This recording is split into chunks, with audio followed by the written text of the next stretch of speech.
Wide open throttle, finally.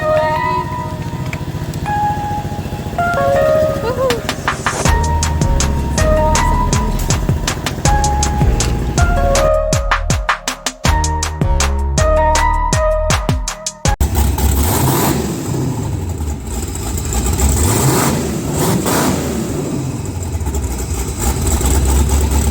To-do list so small, yet nothing's getting done.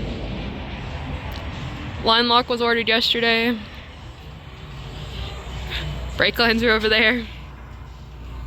There's the helper bags for my Yukon that still are sitting there in the box. But yeah, no front brake lines on the car right now. Need to refare that line for the rear brakes. And yeah, so little really to do, and at the point where I'm just frustrated, but I need to get it done. Maybe.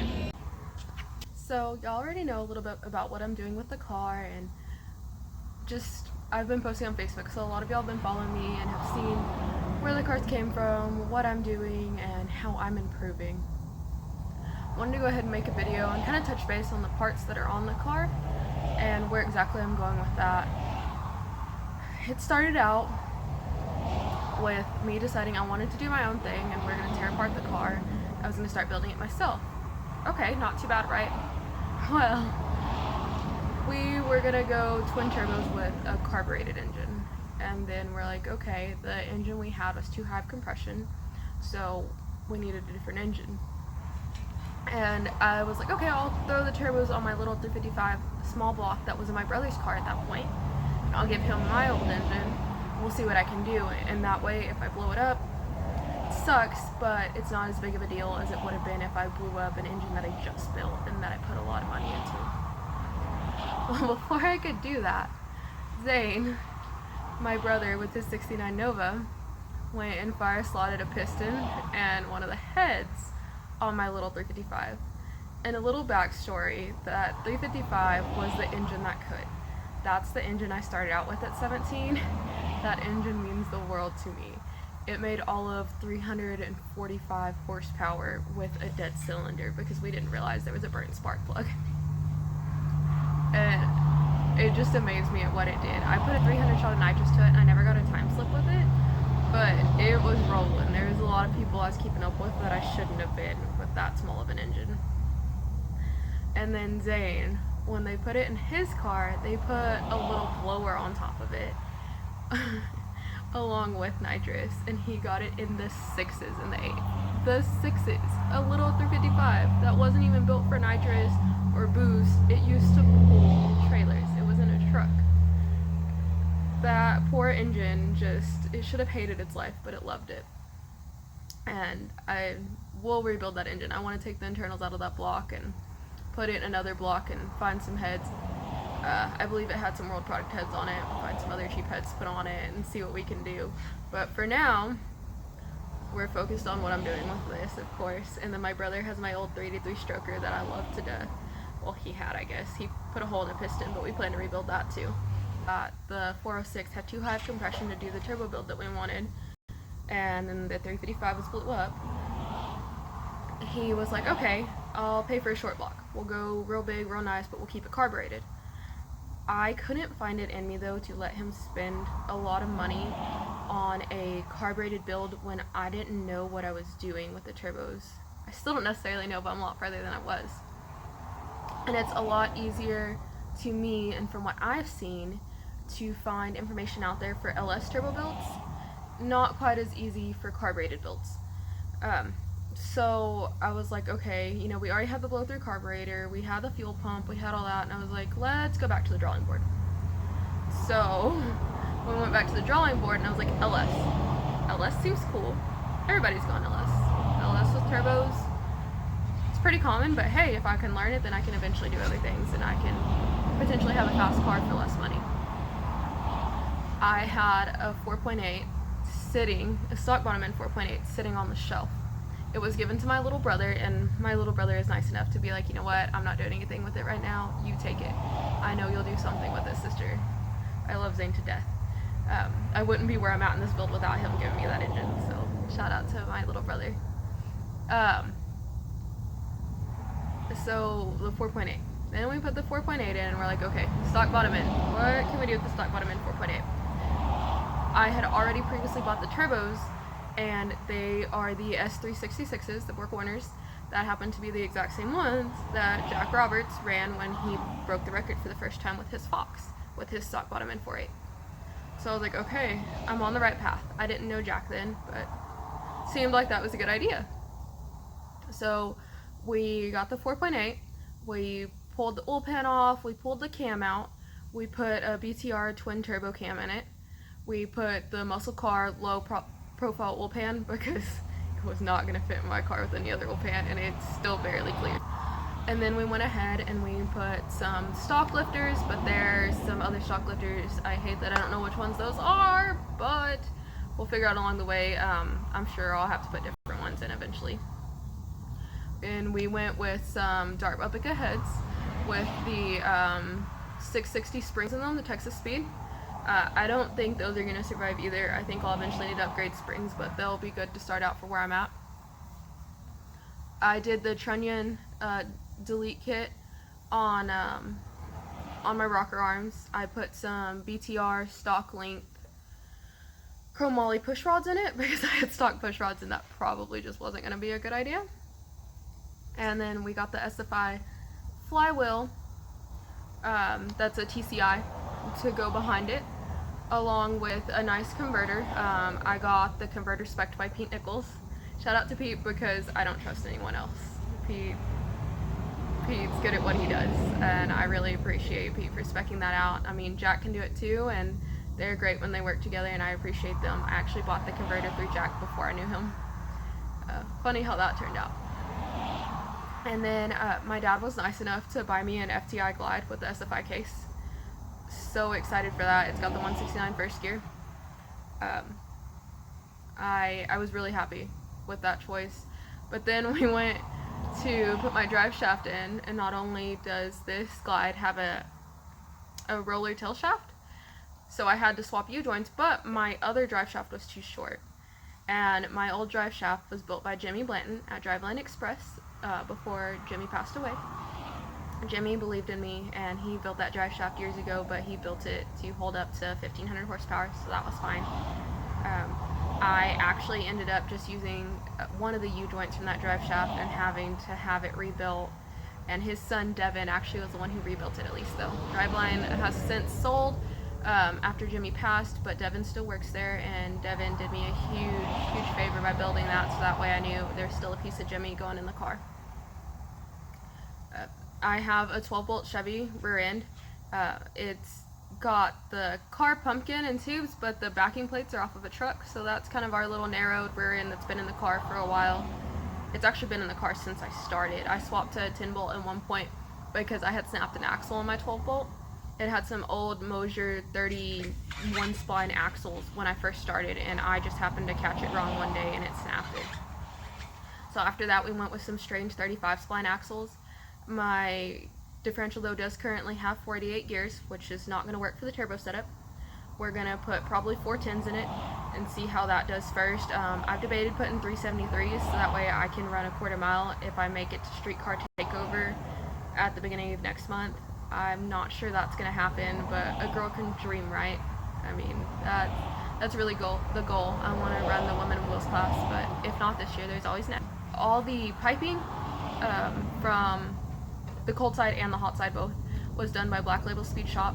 Vibrant Performance sponsored me on all the piping and all the V-Van clamps. Their HD clamp assemblies are absolutely amazing, and they make it super easy for me to get everything apart and put it back together. Jack has some other clamps on his car that work, and I've been around them because that's the only one I've really been around, but they don't have the ease that Vibrant does.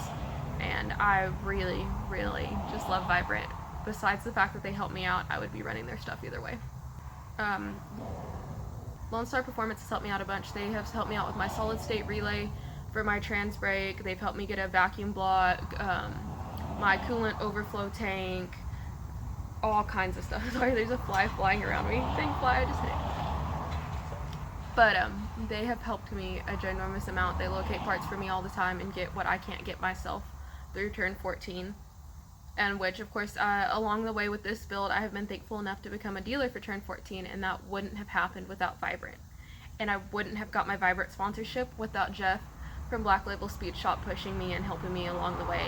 Not only did he do my piping, but he also pushed me to further what I'm doing and to really be excited about this build. We're going to talk a second about personal stuff.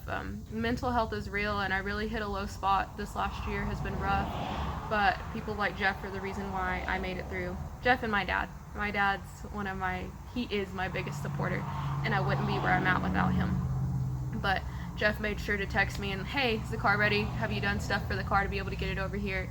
Have you called people? Have you pushed for sponsorships? Are you trying to make and push yourself?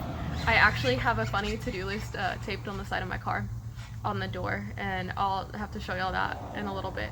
But he was like, put a big old piece of paper on there. You can write a number 3 and then put your to-do list, which it does not have a number 3. We're not NASCAR here. But it does have a list of what I need to get done, and that helped me a ton. To not just in my head know what I was doing, but to be able to go and look, okay, I've done this and this and this, this is what's left. Keeps me organized for the most part. I have really cut that list down, and really what's left on the car is more glass and putting the door panels back on. We pulled everything apart thinking we were going to transform the car more than we did, but it's been good. We're still replacing little stuff as needed and putting the old stuff back on. I will get the headliner redone. My old headliner's not going to survive. My door panels though are, because they're custom and they have flames, like they're metal with flames pressed into them and then material put over them. They're beautiful. They're a little worn, but I love them. I really want to make the car lighter. We have a fiberglass front end on it right now. This front end has started cracking a little bit. It's actually a multiple piece fiberglass front end that's older than me, I'm sure. But my dad is very partial to it, and it's painted to match the car.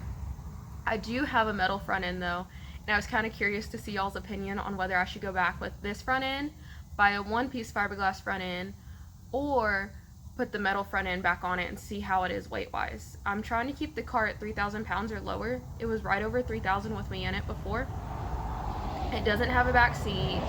I mean, really, it's not gutted, but I mean, it'll have carpet, but it doesn't have a radio, anything like that. It's a street car, but race car at the same time. I'm trying to find a happy balance in there. That's another reason why it doesn't have fender exhaust. I ran the exhaust past the firewall, just barely, but it is past the firewall, so that way it is technically streetable. Probably not as streetable as if it was ran all the way back, but I did not have the room, and I actually mounted my ignition coils on my frame rails. So there was just absolutely no way, and on this driver's side over here, the steering rack and everything was completely in the way. There was going to have to be so much work done to make it fit, and I was not about it. I've already, like, I don't want to cut too many corners, but I was already trying to find things I could get out of to be able to get the car put back together faster. My car has been down for 2 years as of May, so we're looking at about 2.5 years now, and I'm just ready to get it running. Another thing is, once I get it running, Jack will be helping, but I'll be tuning the car myself. I'm learning to tune, and I want to be able to do everything with the car on my own. I don't want to say that anybody else did it for me. I know there's a lot of people that have multiple people help, and that's fine. It's just not for me. Especially being a female in the automotive industry, I don't want them to be able to say, oh, your daddy built it for you, or oh, your boyfriend tunes it, that's why you're doing so great. I want this to be me and myself, and I think I need to learn it all too. It's good to know.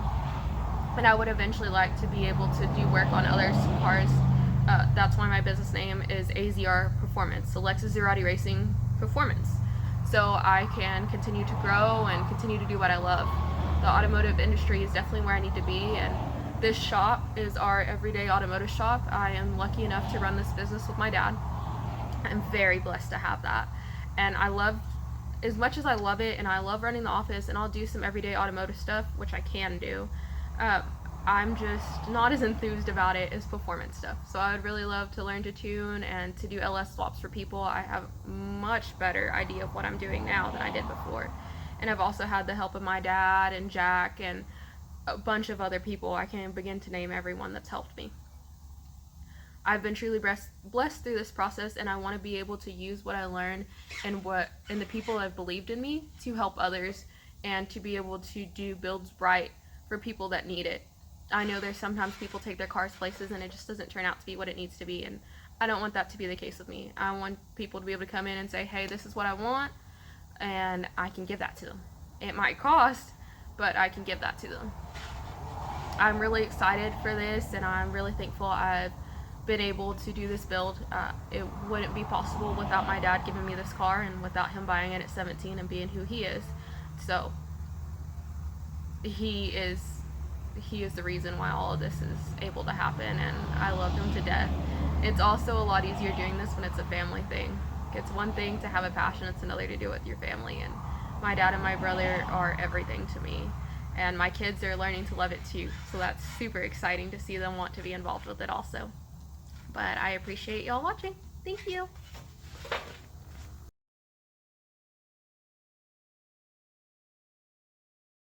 Thank you everyone for watching, and please go check out my new website. I don't think you'll be disappointed.